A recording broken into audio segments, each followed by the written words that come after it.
یا رسول اللہ وعلی آلک و اصحابک یا حبیب اللہ۔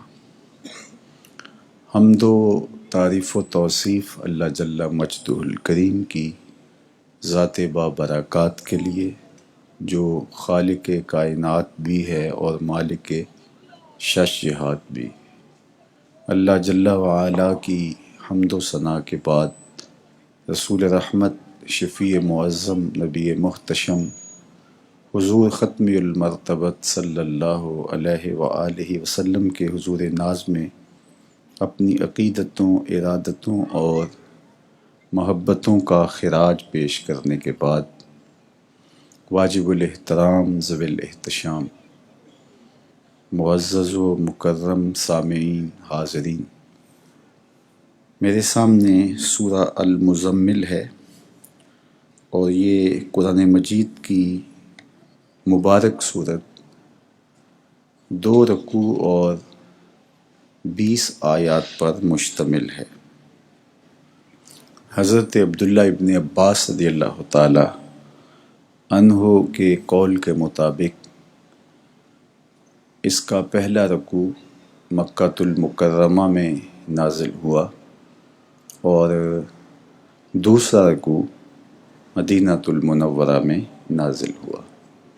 تو یہ سورت مکی بھی ہے اور مدنی بھی۔ سورت کا آغاز حضور علیہ السلام سے خوبصورت پیرائے میں دل نشین انداز میں مخاطبت سے ہو رہا ہے، اور بڑے دل آویز انداز میں اللہ نے اپنے محبوب صلی اللہ علیہ وآلہ وسلم سے مخاطبت کرتے ہوئے ارشاد فرمایا، یا ایہا المزمل، اے چادر اوڑھنے والے۔ حضور علیہ السلام پر جب وحی کا نزول ہوا تو واپس گھر آئے تو حضرت خدیجۃ الکبریٰ رضی اللہ تعالی عنہا سے کہا تھا، یا خدیجہ زملونی زملونی، مجھے چادر اوڑھا دو۔ سردی لگ رہی تھی، ایک کیفیت تھی حضور پر، نزول قرآن کوئی چھوٹی بات نہیں ہے۔ تو حضور نے چادر اوڑھ لی تو اللہ نے اپنے محبوب سے مخاطبت کرتے ہوئے فرمایا، اے چادر اوڑھنے والے محبوب۔ اور یہ عرب میں محاورہ تھا، عرب کا مزاج تھا کہ جس کو جس حالت میں دیکھتے تھے اس حالت سے اس کے ساتھ مخاطبت کرتے تھے۔ یہ پیار کا انداز اور محبت کا ایک سلیقہ ہے۔ حضرت حذیفہ رضی اللہ تعالی عنہ سوئے ہوئے تھے تو آقا کریم علیہ السلام تشریف لائے اور انہیں بیدار کرتے ہوئے کہا کہ قم یا نعمان، اے سونے والے جاگ پڑ۔ تو حضرت سیدنا علی المرتضیٰ رضی اللہ تعالی عنہ زمین پہ لیٹے ہوئے تھے اور بدن سے گرد لگی ہوئی تھی، اور آقا کریم علیہ السلام تشریف لائے اور فرمایا، قم یا ابا تراب، اے مٹی والے کھڑے ہو جا۔ تو یہ عرب میں ان کے ہاں محاورہ تھا۔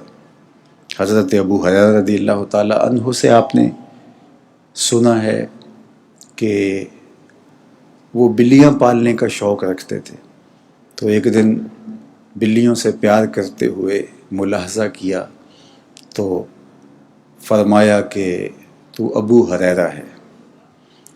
تو یہ عرب میں چلتا تھا۔ تو اللہ نے اپنے محبوب سے مخاطبت فرمائی تو اسی انداز سے حضور نے چادر کی بکل ماری تو اللہ کو یہ ادا پسند آئی اور فرمایا، یا ایہا المزمل، اے چادر اوڑھنے والے محبوب۔ اللہ اکبر۔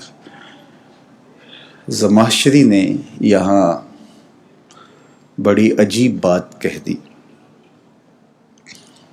اس نے کہا کہ یہ تنبیہ ہے کہ جس طرح کوئی شخص لیٹا ہوا ہو اور کام نہ کر رہا ہو تو اس کو یوں کہا جائے کہ تم یوں لیٹ رہے اٹھو، تو یہ کلمہ تنبیہ ہے، لیکن یہ اس کی اپنی سوچ ہے۔ علامہ محمود آلوسی شکری بغدادی علیہ رحمہ نے بہت سخت تنقید کی زمہشری کی اس بات پر، کہا یہ تو سراسر کلمہ محبت ہے، اس میں تنبیہ کہاں سے آ گئی؟ عربوں میں بات کرنے کا یہ انداز ہے، پیار کے اظہار کا یہ سلیقہ ہے، الفت کو جتلانے کا یہ طریقہ ہے کہ کسی ادا سے ہی، کسی ہیئت سے ہی اس کو پکار لیا جاتا ہے۔ تو حضور نے چادر اوڑھی ہے تو میرا رب حضور کے اس دل فریب انداز کو یوں مخاطبت کرتے ہوئے عزت دے رہا ہے، اے چادر اوڑھنے والے محبوب، اللہ اکبر۔ تو یہ صرف زمخشری کا ایک قول ہے اور اس کا علماء نے رد کیا، ورنہ کسی نے یہ نہیں کہا کہ یہ کوئی تنبیہ کا کلمہ ہے، یہ کلمہ محبت ہے۔ اور اس کے جو تراجم کیے مختلف لوگوں نے تو ان سے پیار چھلکتا دکھائی دیتا ہے۔ کسی نے کہا کہ اے چادر اوڑھنے والے، اعلی حضرت عظیم البرکت نے یہ ترجمہ کیا، اور مجھے شہزادہ حضرت شیخ جہانگیر سمنانی علیہ رحمہ کا ترجمہ بہت پسند آیا۔ ذرا ان کا انداز دیکھیے، بلکہ میں تو جب یہ پڑھا تو جھوم اٹھا۔ انہوں نے ترجمہ اس کا یہ کیا، یا ایھا المزمل، اے چادر کی جھرمٹ مارنے والے، اے چادر کی جھرمٹ مارنے والے، اللہ اکبر۔ حضرت خواجہ محمد یعقوب چرخی رحمۃ اللہ تعالی علیہ طریقہ نقش بندیہ کے ایک بزرگ ہیں، وہ اپنی فارسی تفسیر میں اس کا ترجمہ اتنا دل آویز کر گئے کہ روح وجد میں ہے وہ ترجمہ پڑھ کے۔ آپ بھی سنیے اور لطف لیجئے۔ اور زمخشری کا قول تو کہیں گرد میں اڑ جاتا ہے۔ اب ذرا دیکھیے کہ وہ کتنے خوبصورت پیرائے میں یا ایھا المزمل کا ترجمہ کر رہے ہیں۔ اگر آپ کی سماعتوں نے وضو کر لیا ہے تو میں طریقہ نقش بندیہ کے اس بزرگ کا ترجمہ آپ کے سامنے رکھنا چاہوں گا۔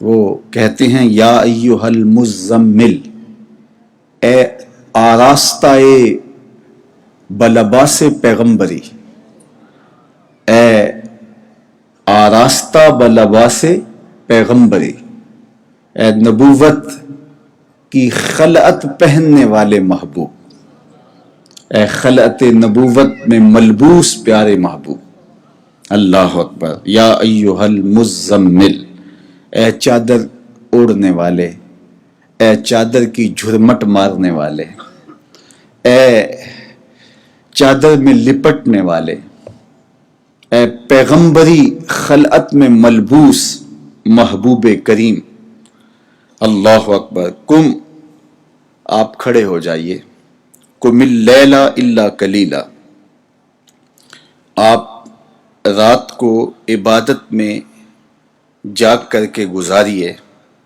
لیکن ساری رات نہیں، رات کا کچھ حصہ۔ ساری رات آپ بیدار رہ کے رات بسر نہ کریں، کچھ سو بھی لیا کریں۔ ہم ساری رات بھی کھڑے رہیں، ہمیں کون پوچھتا ہے، لیکن یہ پیار کا انداز ہے کہ رب رب ہو کے کہتا ہے، اے چادر کی جھرمٹ مارنے والے محبوب، ساری رات جاگا نہ کرو، کبھی سو بھی لیا کرو۔ اللہ اکبر. تو بات کا مضمون کیا بتا رہا ہے؟ جن لوگوں نے یہ کہا کہ یہ تنبیہ ہے، تو بات کے مضمون کو دیکھیں کہ وہ کیا بتا رہا ہے.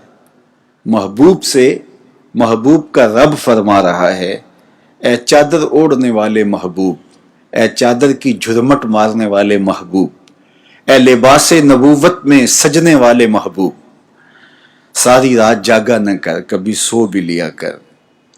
اللہ اکبر. نصفہ او انقص منہ قلیلا او زد علیہ ورتل القرآن ترتیلا. کہا کہ محبوب آدھی رات جاگ لیا کرو، یا اس سے بھی کچھ وقت کم کر لو، یا کچھ زیادہ کرنا چاہو تو وہ بھی تمہاری مرضی، یہ تمہاری مرضی پہ موقوف ہے. آدھی رات جاگو، آدھی رات سے بھی کم جاگو، آدھی رات سے کچھ لمحے زیادہ ہوں تو وہ بھی آپ کا اختیار ہے.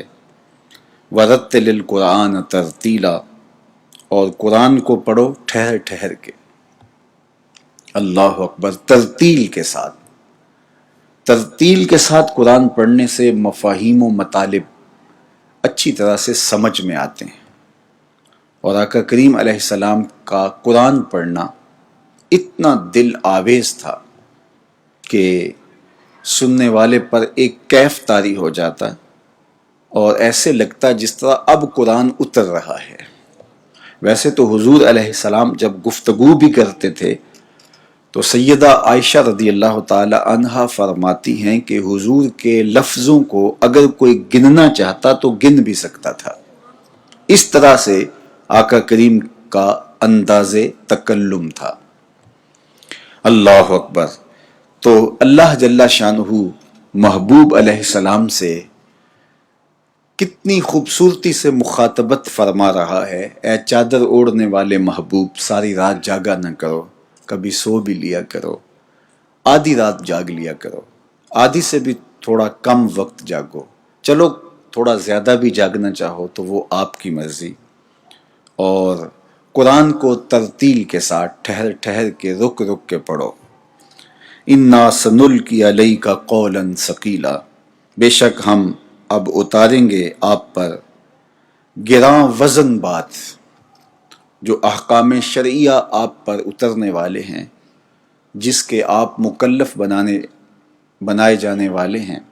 اور پھر تبلیغ کا فریضہ جس طرح سے آپ کے مبارک کندھوں پہ آنے والا ہے اور لوگوں تک کتاب رحمت کا ابلاغ اور اللہ کے دین کا ابلاغ آپ کے اوپر لازم کر دیا گیا ہے، تو یہ کوئی آسان کام نہیں ہے. بالخصوص جب آپ کے مخاطبین اکھڑ ہوں، سخت مزاج ہوں، بات کو اتنی آسانی سے ماننے والے نہ ہوں، تو پھر فریضہ تبلیغ اور زیادہ مشکل ہو جاتا ہے. بعض اوقات ماحول ایسا سازگار ہوتا ہے کہ لوگ آپ کی بات کو فوراً قبول کر لیتے ہیں. تو جہاں لوگوں کے رویے بہت سخت اور کھردرے ہوں تو وہاں پھر بات کو لوگوں تک پہنچانا اور ان سے منوانا اتنا آسان کام نہیں ہوتا. اب عرب کے لوگ اور جو ایک مدت سے بت پرستی میں مبتلا تھے اور بتوں کی محبت ان کے رگ و ریشہ میں محو نفوذ تھی، اور ان کو ایک خدائے واحد کا پیغام دینا یہ آسان کام نہیں تھا. اور حضور کے ذمے جو کام ہے وہ دین اسلام کو باقی ادیان پہ غالب کرنا ہے. اللہ اکبر. اور احکام شرعیہ کا نفاذ، جو عادتیں ان کی گٹی میں رکھی گئی ہیں ان کو ختم کر کے اس کا متبادل دینا تھا. تو کوئی آسان کام تو نہیں تھا کہ ان کے مزاج کو بدلا جائے، ان کی طبیعت کو تبدیل کر دیا جائے. تو کہا اِنَّا سَنُلْقِي عَلَيْكَ قَوْلًا ثَقِيلًا، بے شک ہم اب اتاریں گے آپ پر گراں وزن بات. اور پھر قرآن مجید کے اپنے اثرات تھے. جب یہ اترتا تھا، قرآن مجید نازل ہوتا تھا، تو قلب اطہر پر جو اس کے اثرات مرتب ہوتے اور جس میں اطہر سے جو چیزیں حویدہ ہوتی، ان میں سے حضرت ام المومنین سیدہ عائشہ رضی اللہ تعالی عنہا فرماتی ہیں کہ سردیوں کا موسم تھا، جھاڑے کا زمانہ تھا کہ حضور علیہ السلام پر وحی کا نزول شروع ہوا. تو میں نے دیکھا کہ حضور کی پیشانی پر پسینے کے قطرے نمودار ہو رہے ہیں. تو یہ قرآن کے اثرات ہیں۔ فرمایا اگر یہ قرآن ہم پہاڑوں پہ نازل کرتے، پتھروں پہ نازل کرتے، جبال پہ نازل کرتے تو وہ بھی خشیت الہی سے ریزہ ریزہ ہو جاتے۔ لو انزلنا هذا القرآن على جبل لرأيته خاشعا متصدعا من خشیت اللہ، وہ ریزہ ریزہ ہو جاتے، قرآن کے بوجھ کو سہار نہ سکتے، قرآن کی ہیبت کو گوارا نہ کر پاتے۔ یہ تو قلب مصطفیٰ ہے صلی اللہ علیہ وآلہ وسلم جو قرآن کی ہیبت کو گوارا کرتا ہے۔ تو کہا کہ یہ قول ثقیل ہے، یہ گراں وزن بات ہے جو ہم آپ پر اتارنے والے ہیں اور جن امور کا آپ کو مکلف بنانے والے ہیں۔ اللہ اکبر۔ محبوب سے کیا کہا کہ محبوب راتوں کو جاگ کر کے آدھی رات یا اس سے کچھ کم و بیش وقت ترتیل کے ساتھ قرآن مجید کی تلاوت کرو۔ یہ حضور کا ذمہ تھا اور حضور علیہ السلام پر یہ چیز عائد کی گئی، اور حضور کی وساطت سے پنجگانہ نماز کی فرضیت سے قبل اہل ایمان کو بھی یہی حکم دیا گیا۔ فرضیت نماز کے بعد جو ہے یہ حکم ان سے اٹھا لیا گیا، لیکن حضور علیہ السلام پر تہجد کی نماز جو ہے وہ فرض رہی۔ ہم 5 نمازیں اپنے اوپر فرض مانتے ہیں اور کوشش کرتے ہیں کہ ان کی ادائیگی ہو پائے، لیکن حضور علیہ السلام پر 6 نمازیں فرض تھیں۔ تو کہا کہ آپ اٹھیے اور قرآن پڑھیے اور ترتیل کے ساتھ پڑھیے، آدھی رات جاگیے، آدھی رات سے تھوڑا کم جاگیے، تھوڑا زیادہ بھی جاگ سکتے ہیں، یہ آپ کی طبیعت پر منحصر ہے کہ آپ کی طب مبارک کس چیز کی متقاضی ہے، کتنی دیر تک آپ جاگنا چاہتے ہیں۔ لیکن رب یہ حکم اپنے محبوب کو دیتا ہے کہ ساری رات محبوب آپ نہیں جاگیں گے، کچھ آرام بھی کریں گے، کچھ سو بھی لیں گے۔ اللہ اکبر۔ رات کے جاگنے کا اور سحری کے وقت اٹھ کے قرآن پڑھنے کا حکم محبوب کو کیوں دیا؟ سنو، انا ناشیۃ اللیل ہی اشد وطئا واقوم قیلا، بے شک رات کا اٹھنا یہ زیادہ ہے نفس پر دباؤ ڈالنے کے لیے۔ رات کے اٹھنے سے نفس کی خوب خوب تربیت ہوتی ہے۔ دن کے وقت میں بھی اچھے اعمال بجا لانے کا ہمیں حکم ہے۔ قرآن مجید کی تلاوت دن کے اجالوں میں اور رات کی تنہائیوں میں پڑھنے کی ہمیں تلقین کی گئی ہے، لیکن تہذیب نفس کا جو بہترین ذریعہ ہے وہ رات کی تلاوت ہے۔ رات کے وقت جو اٹھ کر کے نماز میں، تہجد میں جو تلاوت کی جاتی ہے اور ان لمحات میں جو سجدے کیے جاتے ہیں، نفس پہ یہ شاق ہیں، چونکہ طبیعت اس وقت متقاضی ہوتی ہے نیند کی، اور نیند کو چھوڑ کر کے جب آپ مصلی پہ اپنے آپ کو لا کھڑا کرتے ہیں تو نفس آپ سے آرام کا تقاضا کرتا ہے اور آپ نفس کی مخالفت کر رہے ہوتے ہیں۔ تو اس لیے فرمایا کہ یہ نفس کو روندنے والی چیز ہے۔ ان ناشیۃ اللیل، رات کا جاگنا۔ تو اس پر بعض نے کہا کہ یہ عشاء سے لے کے فجر تک کا وقت ہے، ناشیۃ اللیل جو کہا گیا ہے۔ بعض نے کہا کہ یہ آدھی رات سے سحر تک کا وقت ہے۔ حضرت ام المومنین سیدہ عائشہ رضی اللہ تعالیٰ عنہ فرماتی ہیں کہ رات ایک مرتبہ سو کر جب دوبارہ اٹھیں گے تو یہ وقت ناشیۃ اللیل ہے۔ تو جب بھی آپ رات کو سو جاتے ہیں، چاہے 10 منٹ آپ کی آنکھ لگتی ہے، تو اس کے بعد جب آپ اٹھتے ہیں تو تہجد پڑھ لیجئے، اور اگر آپ تہجد پڑھتے ہیں تو وہ ناشیۃ اللیل کے زمرے میں وہ وقت آئے گا اور آپ کی وہ تہجد ہوگی۔ تو حضور علیہ السلام سے ایک تو ارشاد کیا کہ محبوب آپ رات کو جاگیں اور قرآن کی ترتیل کے ساتھ تلاوت کریں، اور اس کی وجہ کیا؟ ان ناشیۃ اللیل ہی اشد وطئا واقوم قیلا۔ 2 باتیں، ایک تو رات کا جو وقت ہے، رات کا جو اٹھنا ہے، یہ نفس پر بہت دباؤ ڈالنے والا ہے۔ تہذیب نفس کا بہترین ذریعہ رات کا جاگنا ہے۔ واقوم قیلا، اور دوسری بات، رات کا جو جاگنا ہے یہ بہت ٹھیک ہے کچھ بولنے کو، اس وقت جو تلاوت کی جاتی ہے، اس وقت جو رب سے راز و نیاز ہوتا ہے، اس وقت جو دعائیں کی جاتی ہیں، تو اس میں کوئی مخل نہیں ہوتا۔ دن کا وقت مصروفیت کا وقت ہے۔ دن میں آپ دعا کے لیے ابھی یکسو ہوئے نہیں تو کوئی آپ کے معاملے میں آ کے مخل ہو گیا۔ اندرون خانہ افراد خانہ ہی مخل ہو سکتے ہیں، اور مساجد کے اندر تو بہت سارے لوگوں کا آنا جانا رہتا ہے۔ تو بالخصوص جو لوگ بہت ساری ذمہ داریوں میں جکڑے ہوئے ہوتے ہیں، علماء ہیں، اسی طرح دیگر ذمہ داران ہیں، تو ان کے تو ذمے بہت سارے کام ہیں، تو دن کو تو وہ یکسو نہیں ہو پاتے۔ اگر وہ کچھ دیر کے لیے یکسو ہونے بھی لگیں تو کوئی کام درمیان میں آ ٹپکتا ہے۔ تو اس لیے کہا کہ اس سے راز و نیاز کی باتیں کرنے کا بہترین وقت رات ہے۔ اللہ اکبر۔ اور قرآن مجید کی تلاوت کرنے کا بہترین وقت رات ہے، دعا مانگنے کا بہترین وقت رات ہے۔ رات کو جب آپ تہجد کے لیے کھڑے ہوتے ہیں، اس میں جب آپ تلاوت کرتے ہیں تو اس میں یکسوئی زیادہ ہوتی ہے دن کی نسبت۔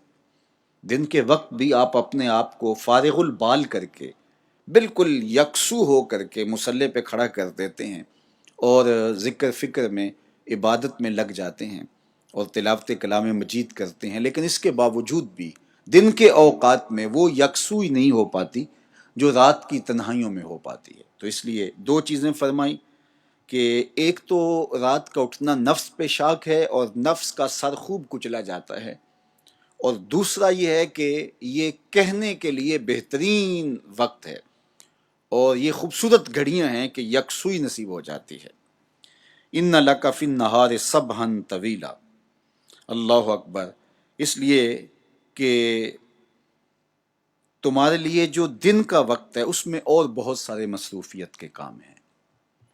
اچھا، اس میں جو مصروفیت کے کام ہیں، یہ مخاطبت حضور علیہ السلام سے ہے، اور حضور علیہ السلام کے وسیلے سے نائبین رسول کے ساتھ، حضور علیہ السلام کے غلاموں کے ساتھ بھی مخاطبت ہے۔ تو ظاہر ہے جو دیندار لوگ ہیں تو دن کے وقت بھی ان کے کام دین کے امور سے متعلق ہیں۔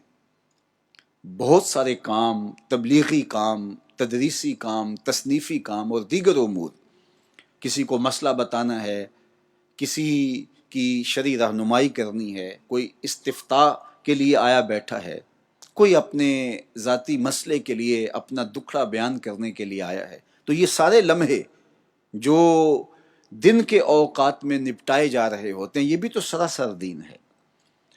لیکن یہ کام یقیناً سراسر دین ہے، اس میں کوئی شک نہیں ہے، لیکن جو مالک سے ایک یکسوئی کے خاص لمحے بندے کو نصیب ہوتے ہیں وہ رات کو ہی نصیب ہوتے ہیں۔ اس لیے دن میں دنیاوی کام نہ صحیح، دینی کام ہی صحیح، سراسر دینی کام اللہ ان کو قبول فرماتا ہے، اور اللہ جل شانہ اپنے بندے سے ان کاموں کا تقاضا بھی کرتا ہے۔ لیکن کچھ وقت ایسا ہونا چاہیے جب عبد اور معبود کے درمیان کوئی بھی نہ آئے، جب عبد ہو اور معبود ہو، خالق اور مخلوق ہو۔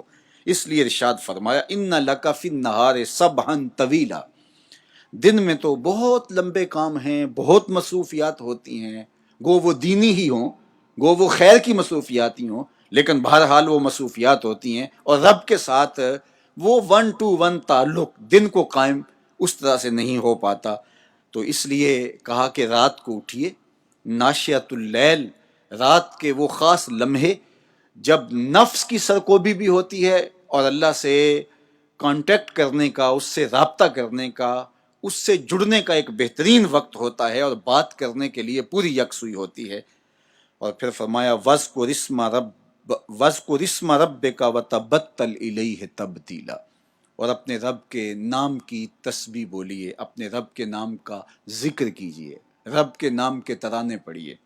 اللہ اکبر، اپنے رب کے نام کا ذکر کیجئے، وَتَبَتَّلْ إِلَيْهِ تَبْتِيلًا، اور سب سے کٹ کر کے اسی کے ہو جائیے۔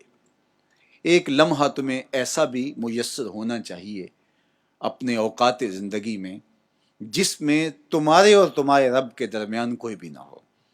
تو کہا وَتَبَتَّلْ إِلَيْهِ تَبْتِيلًا، سب سے کٹ کے، الگ تھلگ ہو کے، بالکل یکسوئی کے ساتھ تم اپنی زندگی کے وہ لمحے اپنے رب کے ساتھ جوڑ دو۔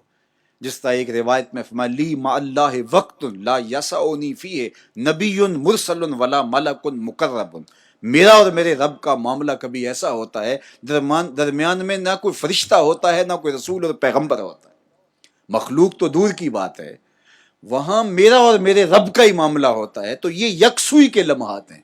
تو ہمیں بھی حضور علیہ الصلوۃ والسلام کے سینے سے نور لے کے اپنی زندگی میں کچھ ایسے اوقات مقرر کرنے چاہیے، اور وہ بہترین وقت میرے رب نے خود بیان فرمایا، ناشیۃ اللیل ہے، وہ سحری کا وقت ہے، وہ رات کے لمحے ہیں، وہ پچھلے پہر کی مبارک گھڑیاں ہیں جب رحمتیں چھم چھم اتر رہی ہوتی ہیں اور اللہ کی رحمتیں بندے کا استقبال کر رہی ہوتی ہیں۔ تو اس وقت اگر اللہ کے حضور کھڑے ہو کے ربط قائم کیا جائے تو وہ اللہ کے ساتھ جڑنے کا بہترین وقت ہے۔ تو کہا وَتَبَتَّلْ إِلَيْهِ تَبْتِيلًا، سب سے کٹ کر کے اسی کے ساتھ جڑ جائیے اور اسی کے ساتھ ہو جائیے۔ اللہ اکبر، مکمل تبتل کہ زندگی میں آپ ہمیشگی کے ساتھ اللہ سے جڑ جائیں اور بندوں سے کٹ جائیں، شریعت اسلامیہ نے اس کی اجازت نہیں دی۔ لا رہبانیت فی الاسلام، دین میں رہبانیت نہیں ہے کہ سب سے کٹ جائیں، ترک تعلق کر دیں، دنیا سے ربط ختم کر دیں، واسطہ نہ رہے، بیوی بچے شادی کچھ بھی نہ ہو۔ نہیں، کہا تیرے جسم کا تیرے اوپر حق ہے، تیرے اہل کا، تیرے بچوں کا، خاندان کا تیرے اوپر حق ہے، بلکہ فرمایا تیرے مہمان کا تیرے اوپر حق ہے، تو ان کے حق کو ادا کریں اور بھرپور انداز سے ادا کریں۔ جب ان کے ساتھ جڑے ہیں تو ان کے ساتھ جڑے ہوئے ہیں، اور اللہ کی رضا کے لیے آپ مکمل ان کو توجہ دے رہے ہیں، پورے انہماک کے ساتھ ان کی بات سن رہے ہیں، مہمان نوازی کر رہے ہیں، ان کے لیے کھانا پیش کر رہے ہیں، تو پورا انہماک، پوری توجہ۔ تو لیکن مکمل تبتل، مخلوق سے بالکل بے نیاز ہو جانا اور کٹ جانا مخلوق سے، تو ہمارے دین نے مکمل کلی تبتل کا درس نہیں دیا۔ حضرت عثمان بن مظعون رضی اللہ تعالیٰ عنہ نے حضور علیہ السلام سے اجازت بھی طلب کی تھی مکمل تبتل کی، کہ تجرد کی ایسی زندگی گزاری جائے کہ شادی تک نہ کی جائے، تو آقا کریم نے اجازت نہیں مرحمت فرمائی تھی۔ تو مکمل تبتل جائز نہیں ہے۔ تو وہی جو میں نے گزشتہ روز یا اس جمعۃ المبارک کو استقبال رمضان المبارک کی عنوان سے گفتگو کرتے ہوئے کہا تھا کہ اسلام ترک دنیا کا نام نہیں ہے، لیکن غرق دنیا سے بچنے کا درس بھی ہمیں دیتا ہے۔ نہ تو دنیا کو ترک کر بیٹھو اور نہ یہ ہے کہ دنیا میں غرق ہو جاؤ۔ ترک دنیا اور غرق دنیا کے درمیان اسلام کا خوبصورت معتدل راستہ ہے۔ اس لیے ہمیں حکم دیا گیا کہ کچھ وقت تمہارا ایسا ہونا چاہیے کہ جب تم سب سے کٹ کے اسی کے ہو جاؤ، اور نماز میں تبتل ہو، جب ہم نماز پڑھ رہے ہوں تو مکمل انہماک رب کے ساتھ ہو۔ سیدنا علی المرتضیٰ رضی اللہ تعالیٰ عنہ کے بدن میں تیر لگا ہے اور وہ نماز میں مصروف ہیں، اور تیر نکال لیا جاتا ہے۔ جب سلام پھرتا ہے تو پھر آپ کو پتہ چلتا ہے کہ یہ تو جو ہے وہ تیر تھا جو نکال لیا گیا۔ تو یہ انہماک ہے، رب کے ساتھ انہماک۔ اور وہ فرمایا گیا حدیث جبریل میں کہ اپنے رب کی اس طرح عبادت کرو کہ گویا تم اسے دیکھ رہے ہو، اور اگر یہ کیفیت پیدا نہیں ہوتی تو کم از کم یہ کیفیت تو ہو کہ وہ تمہیں دیکھ رہا ہے۔ اور یہ دو کیفیتیں بندہ مومن کو نصیب ہونی چاہیے، یا تو پہلی کیفیت نصیب ہو جائے، اور اگر یہ نہیں تو کم از کم دوسری کیفیت تو نصیب ہونی چاہیے۔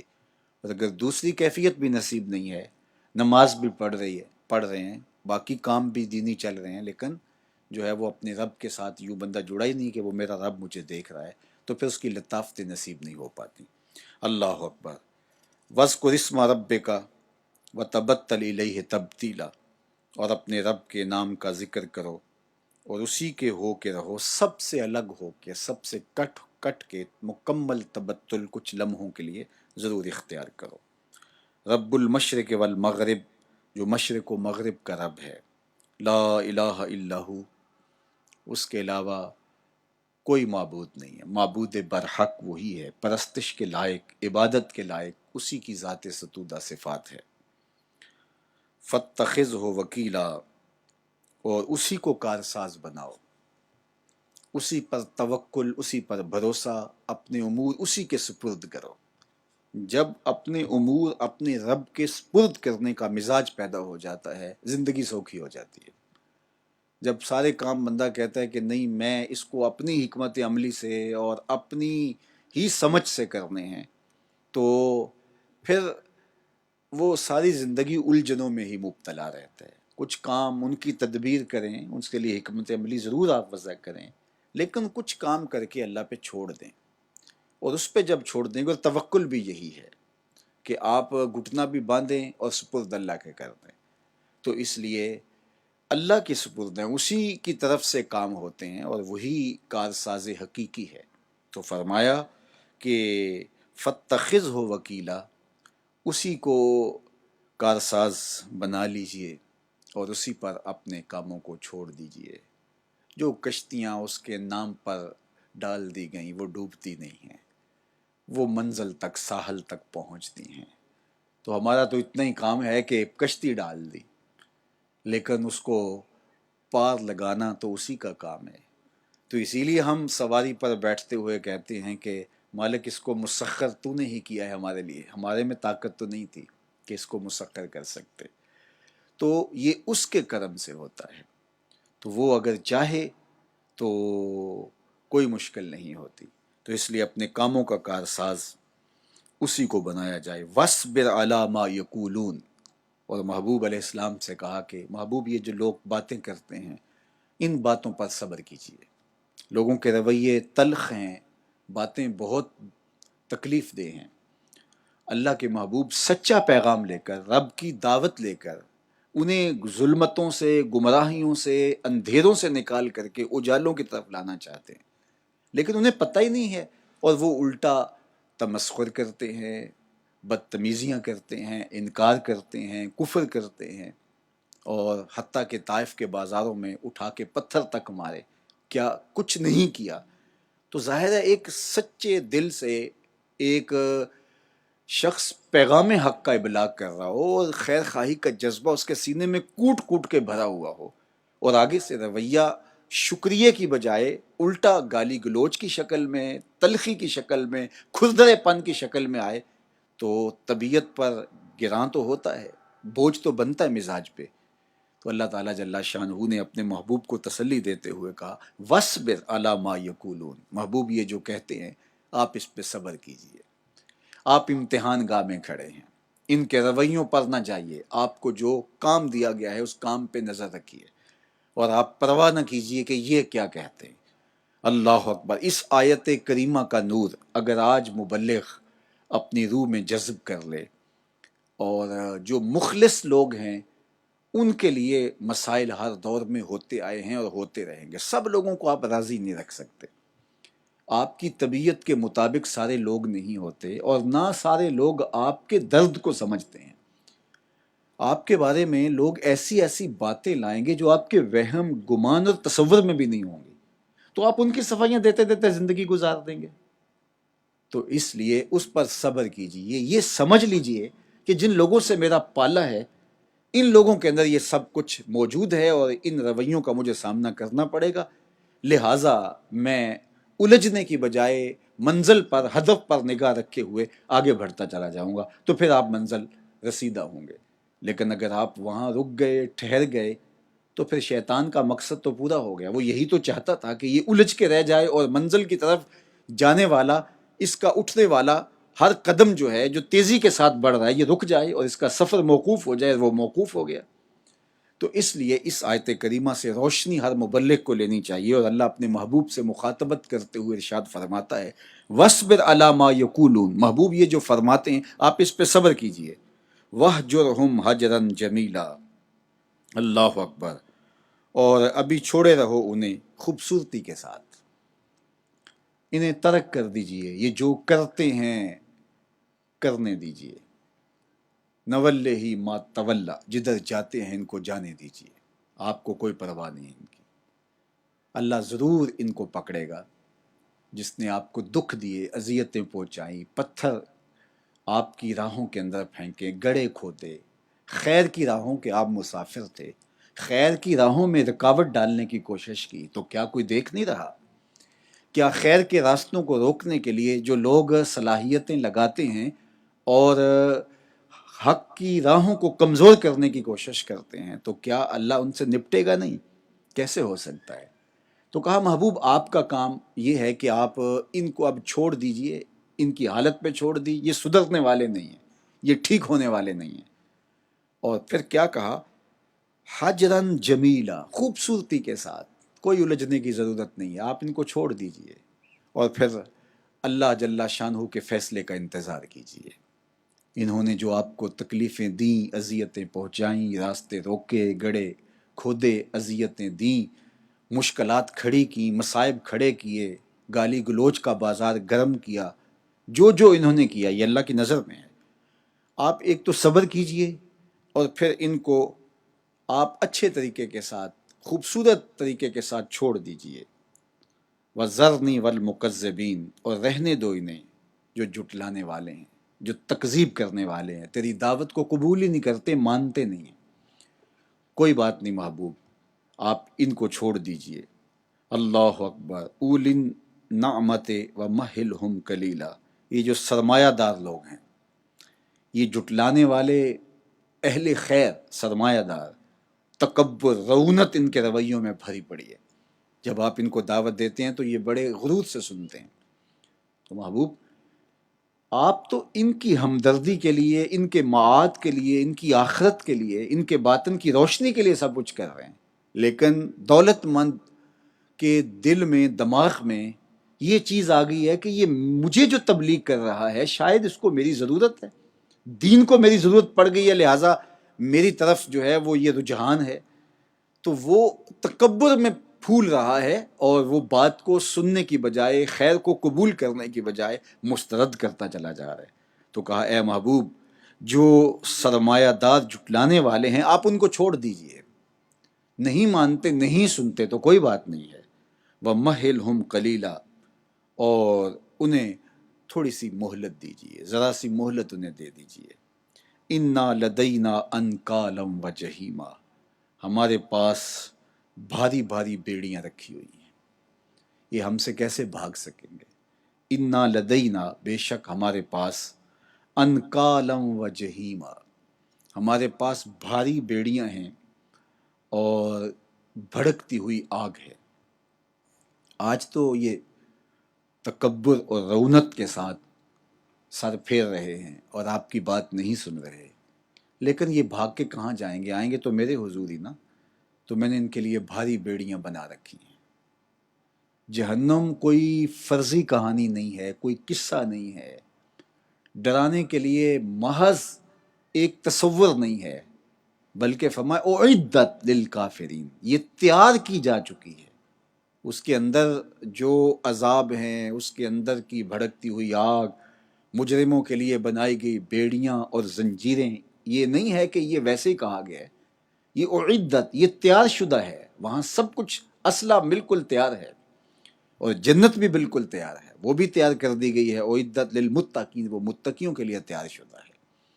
تو اب یہ انکار کریں یا اقرار کریں، محبوب آپ چھوڑ دیجئے۔ ان لدینا انکالم و جہیما، بے شک ہمارے پاس بھاری بھاری بیڑیاں ہیں۔ بھاری بیڑیاں جب پاؤں میں پڑ جائیں تو پھر پاؤں اٹھنے نہیں پاتے، پھر جس کے ہاتھ میں بیڑیوں کی زنجیر ہوگی وہ جدھر لے جائے گا وہاں پہنچا دے گا۔ اللہ اکبر، اللہ کے فرشتوں کو حکم ہوگا خذوہ فغلوہ ثم الجحیم صلوہ ثم فی سلسلۃ 70 ذراعا فاسلکوا، ان کو پکڑو، جکڑو، 70 ہاتھ لمبی زنجیروں میں باندھ دو اور پھر ان کو کھینچ کر کے جہنم میں ڈال دو۔ تو وہ دن تو بڑا سخت دن ہوگا۔ تو کہا کہ وہ دن دور نہیں ہے، آنکھ جھپکنے کی دیر ہے، ادھر سانسیں ٹوٹی اور ادھر دوسری کائنات کا آغاز ہو گیا، اور پھر برزخی زندگی سمٹے گی تو ایک حشر کا دن تیار کھڑا ہے جہاں ایک ایک عمل کا حساب ہوگا۔ تو محبوب یہ سب کچھ تشت ازبام ہو جائے گا، کھل کے سامنے آ جائے گا، ان کا غرور، تکبر، رعونت، آپ کی دعوت کو ٹھکرا دینا، پتھر اور جو ہے وہ دیگر تکلیف دہ چیزیں آپ پر برسانا، ان کا یہ سب کچھ اللہ دیکھ رہا ہے۔ ان لدینا انکالا و جہیما، بے شک ہمارے پاس بھاری بھاری بیڑیاں ہیں اور بھڑکتی ہوئی آگ ہے۔ وطعاما ذا غصۃ وعذابا علیما، اور غذا جو گلے میں اٹکنے والی ہے، تھوہر، زقوم، کانٹوں بھری وہ غذا، جب وہ کھائیں گے تو گلے کی پھانس بن جائے گی۔ نہ نگلنے پائیں گے نہ اگلنے پائیں گے. تو وہ ان کے لیے ہم نے دعوت شیراز بھی رکھی ہوئی ہے، ان کے لیے ہم نے کھانے بھی تیار کر کے رکھے جس کو نہ اگل سکیں گے نہ نگل سکیں گے. وَطَعَامًا ذَا غُصَّةٍ، اور ہم ان کے لیے اٹکنے والی غذا رکھی ہے. وَعَذَابًا عَلِيمًا، اور دردناک عذاب رکھا ہے. جو لوگ پیغمبروں کی دعوت کو قبول نہیں کرتے، اسلام کو مسترد کر دیتے ہیں، تو وہ مت سمجھیں کہ وہ جو چاہے کرے، مان لیا سو مان لیا، نہیں مانا تو نہ مانا. نہیں، ایک جہاں آنے والا ہے جہاں ایک ایک عمل کا حساب ہوگا. یوم ترجف الارض والجبال وکانت الجبال کثیبا مہیلا، جس دن کے کانپ پڑیں گے زمین اور پہاڑ، اور پہاڑ اس طرح ہوں گے جس طرح ریت کے بہتے ہوئے ٹیلے ہوں گے. کبھی آپ نے کسی صحرائی علاقے میں ریت کے بڑے بڑے ٹیلے دیکھیں، تھوڑا سا پاؤں لگائیں تو وہ سرک کے بہہ جاتا ہے، یا تھوڑی ہوا چلے تو ہوا کے دباؤ سے وہ سارا ٹیلا سرک کے دوسری جگہ پہ چلا جاتا ہے. تو یہ پہاڑ اس طرح ریزہ ریزہ ہوں گے جس طرح تم صحراؤں میں یہ ریت کے ٹیلے دیکھتے ہو جو آپ کے پاؤں کے لمس سے بہ پڑتے ہیں، جو تیز ہوا کا لمس گوارا نہیں کر پاتے. تو اس طرح یہ بڑے بڑے ہمالیہ اور یہ پہاڑ اور یہ کوساروں کے سلسلے یوں ریت کے ٹیلوں کی طرح ریگے رواں کی شکل کے اندر آپ کو دکھائی دیں گے، اور زمین تھر تھر کانپ رہی ہوگی اور پہاڑ بھی تھر تھر کانپ رہے ہوں گے. تو جب پہاڑ جو اتنی صلابت رکھتے ہیں وہ بھی خوف خدا اور خشیت الہی سے کانپ رہے ہوں گے، تو یہ گوشت پوست کا بنا ہوا انسان ہوتا کیا ہے؟ اللہ اکبر. جب زمین تھر تھر کانپ رہی ہوگی تو پھر یہ 6 فٹ کا وجود کیا معنی رکھتا ہے؟ اللہ اکبر. انا ارسلنا الیکم رسولا، بے شک ہم نے بھیجا تم لوگوں کی طرف رسول. شاہدن علیکم، جو تمہارے اوپر چشم دید گواہ ہے. کما ارسلنا الی فرعون رسولا، جس طرح ہم نے فرعون کی طرف رسول بھیجا، حضرت موسیٰ علیہ السلام کو فرعون کی طرف بھیجا، تمہاری طرف بھی ہم نے رسول بھیجا. جس طرح فرعون نے جھٹلا دیا تو تم نے بھی یہی کرتوت کیا. فعصا فرعون الرسول فاخذناہ اخذا وبیلا، تو انکار کیا فرعون نے رسول کا. اللہ اکبر. اس کی آنکھوں کے سامنے اژدہا ساری رسیاں نگل گیا، اور حضرت موسیٰ علیہ السلام کی شان کس طرح سے واضح ہوئی. لیکن فرعون تکبر، غرور اور رعونت میں ایمان نہ لایا اور اس نے انکار کیا، اور وہ سمجھتا تھا کہ میں شاہ وقت ہوں، یہ دنیا میری مٹھی میں ہے، یہ تخت و تاج میرے ہیں، یہ آ کر کے مجھے کوئی دعوت دے اور اگر میں نہیں مانتا تو یہ کیا کر لے گا. وہ جانتا نہیں تھا کہ اس کے پیچھے الوہی طاقت ہے. اللہ اکبر. پھر کیا ہوا؟ فَأَخَذْنَاهُ أَخْذًا وَبِيلًا، پھر ہم نے پکڑا، ایسا پکڑا کہ سخت پکڑ تھی ہماری، ایسا پکڑا، ایسا جکڑا کہ پھر وہ ہم سے اپنے وجود کو چھڑا نہ سکا. کہاں گئے تخت و تاج، کہاں گئے محلات، محل ماڑیاں کہاں گئی، کہاں گئی اس کی فوجیں، کہاں گئے اس کے خزانے. وہ نیل کی موجوں کو برداشت نہ کر پایا، اور دریائے نیل کی موجوں کے تھپیڑوں نے اس کے جسم کے پرخچی اڑا کے رکھ دیے. کون اللہ کا مقابلہ کر سکتا ہے؟ کون اس کے آگے کھڑا ہو سکتا ہے؟ اس کے فرستادگان کا انکار کرنے والا، اس کے دین کا تمسخر اڑانے والا، اس کے پیغام کی تکذیب کرنے والا کس طرح کھڑا رہ سکتا ہے؟ ہاں، وہ مہلت ضرور دیتا ہے، یہ اللہ کی عادت ہے کہ وہ حلیم ہے، بردبار ہے، وہ جلد باز نہیں ہے، وہ بندوں کو مہلت دیتا رہتا ہے، مہلت دیتا رہتا ہے. اب سنور جائیں، اب ٹھیک ہو جائیں، اب توبہ کر لیں، اب رجوع کر لیں، اب میری دہلیز پہ آ جائیں. نہیں آتے تو اس کو پرواہ بھی نہیں ہے. مشو مغرور کن بر حلم خدا، دیر گیرد سخت گیرد مر تورا.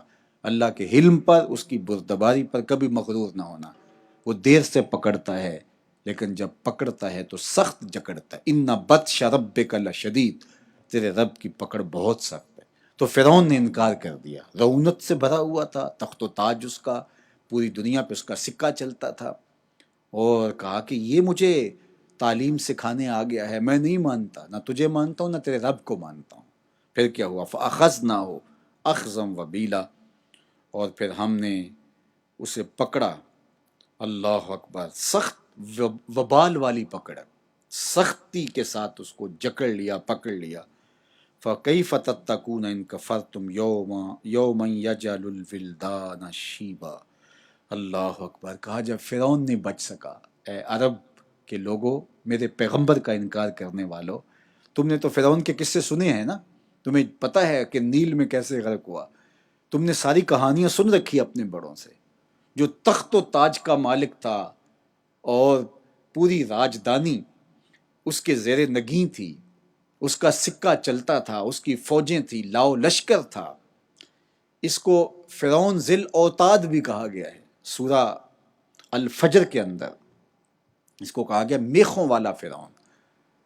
اس کی مفسرین نے دو وجوہات بیان فرمائی، ایک تو یہ کہ جو اس کو مانتا نہیں تھا اس کو زمین پر لٹا کر کے اس کے ہاتھوں میں پاؤں میں میخیں ٹھوک دیتا تھا، اس لیے کہا جاتا میخوں والا فرعون۔ اور یا پھر جب اس کا لشکر چلتا تھا تو لشکر نے جہاں خیمہ زن ہونا ہوتا تو جو خیمے لگائے جاتے اور خیموں کی تنابیں اور رسیاں جن کلیوں کے ساتھ باندھی جاتی، میخوں کے ساتھ باندھی جاتی، ان میخوں کو 70 اونٹ اٹھاتے۔ تو اتنی تو میخیں تھی اس کے لشکر کی، اور پھر وہ خیمے کتنے ہوں گے اور لشکر کتنا بڑا ہوگا، اس لیے کہا فرعون ذی الاوتاد۔ تو کہا وہ جو اتنا بڑا لاؤ لشکر رکھتا تھا، جس کی راجدانی شرق سے غرب تک پھیلی ہوئی تھی اور جس کا طوطی بولتا تھا، تو کہا جب وہ بھی اللہ کی گرفت سے نہیں بچ سکا، اپنے لشکروں سمیت نہیں بچ سکا، تو تم کیسے بچ سکو گے؟ ذرا غور کیجئے قرآن مجید نے کس انداز سے ضرب لگائی ہے۔ چونکہ قریش مکہ اور عرب کے لوگ فرعون کو اور فرعون کے انجام کو اچھی طرح جانتے تھے۔ حضرت موسیٰ کے انکار کی وجہ سے جو اس کے ساتھ ہوا اور نیل میں جیسے غرق ہوا، انہوں نے اپنے بڑوں سے سنا ہوا تھا۔ یہ چیز بیان کر کے ان کو کہا کہ دیکھو فرعون نے انکار کیا نا حضرت موسیٰ کا، پھر کیا اس کے ساتھ ہوا، اور اللہ کی پکڑ کتنی گرفت ہے، اس کے تخت و تاج، اس کے محل، اس کے جو ہے وہ اس کے لاؤ لشکر کہاں گئے، اور اللہ کی وہ پکڑ اور گرفت میں آ گیا۔ فَكَيْفَ تَتَّقُونَ، اب تم کون ہو، تم کیسے بچ سکو گے؟ فَكَيْفَ تَتَّقُونَ، تم کیسے بچ پاؤ گے؟ ان کفرتم، اگر تم انکار کرو، میرے اس پیغمبر کا انکار کرو، وہ پیغمبر کے موسیٰ بھی مقتدی بن کے جس کے پیچھے کھڑے ہیں، جب تم اس کا انکار کرو تو تم کیسے بچ پاؤ گے؟ وہ دن آنے والا ہے، اللہ اکبر، یومن، اس دن سے، یجعل الولدان شیبا، اتنا ہولناک دن ہوگا کہ پیدا ہوتے بچے کے بال خوف قیامت سے خوف قیامت سے اس کے بال سفید ہو جائیں گے، بوڑھا ہو جائے گا بچہ۔ کہتے ہیں کہ فکروں نے اس کو بوڑھا کر دیا، عمر تو اتنی نہیں تھی، عمر تو 35-40 سال ہے، اور یہ جو آپ اس کے بال سفید دیکھ رہے ہیں فکروں نے بوڑھا کر دیا ہے۔ تو چند فکریں انسان کو لاحق ہو جائیں تو جس نے 60 سال میں جا کے بوڑھا ہونا ہوتا ہے وہ 30-35 سال میں ہو جاتا ہے۔ لیکن قیامت کی ہولناکی اللہ نے اس انداز سے بیان کی کہ وہ اتنا ہولناک دن ہوگا کہ جنم لیتا بچہ خوف قیامت سے بوڑھا ہو جائے گا، اس کے بال سفید ہو جائیں گے۔ یوما، اس دن، یجعل الولدان شیبا، اللہ اکبر، السماء منفطر بہ، آسمان جو ہے اس سے پھٹ جائے گا۔ ایسا دن ہوگا خوفناک کہ آسمان کے ٹکڑے ٹکڑے ہو جائیں گے۔